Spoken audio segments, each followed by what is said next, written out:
আসসালামু আলাইকুম সুপ্রিয় দেশবাসী, আপনাদের অভিনন্দন, শুভেচ্ছা।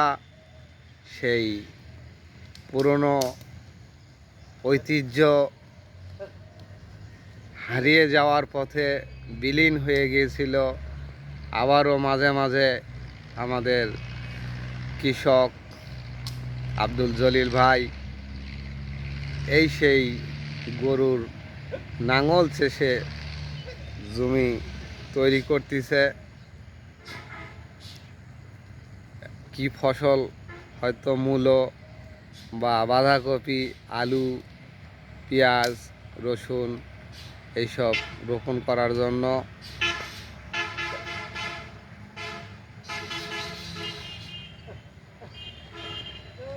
এই ছিল আমাদের প্রাচীনতম ঐতিহ্য, কৃষকের জীবনযাত্রা। একসময় কৃষকের মুখে হাসি, বুকে বল, তেজে ভরা মন, এই নিয়ে কৃষক এক মনে করত জমিতে নিজের সেই আপনজন। সবাইকে অভিনন্দন, শুভেচ্ছা জানিয়ে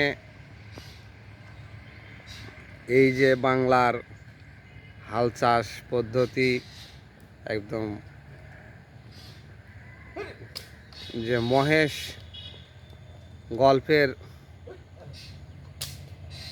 সেই সূচনাও এই গরু থেকেই। শরৎচন্দ্র চট্টোপাধ্যায়ের সেই মহেশ গল্পের এবং কবর কবিতার জসীমউদ্দিনের যেই কবর কবিতা, সেখানেও সেই দুটা বলদের কথা বলা হয়েছিল।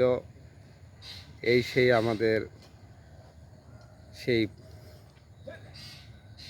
ঐতিহ্য এবং হারিয়ে যাওয়া সেই নাঙল, কাঠের নাঙলে যে চাষ হয়, সেটার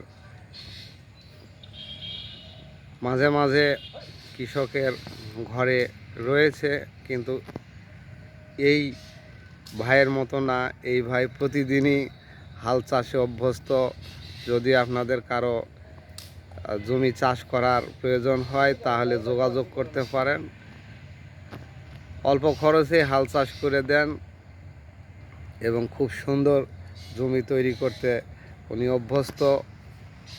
উনি বাংলার গৌরব এবং তাকে স্যালুট জানাই। ধন্যবাদ সকলকে। সুপ্রিয় বাংলাদেশ, দীর্ঘজীবী হোক এবং কৃষকের দীর্ঘায়ু কামনা করেই এখান থেকে বিদায় নেব। আসসালামু আলাইকুম। সুপ্রিয় দেশবাসী, সুস্থ থাকবেন, ভালো থাকবেন, পরিবারের সঙ্গে থাকবেন। ধন্যবাদ।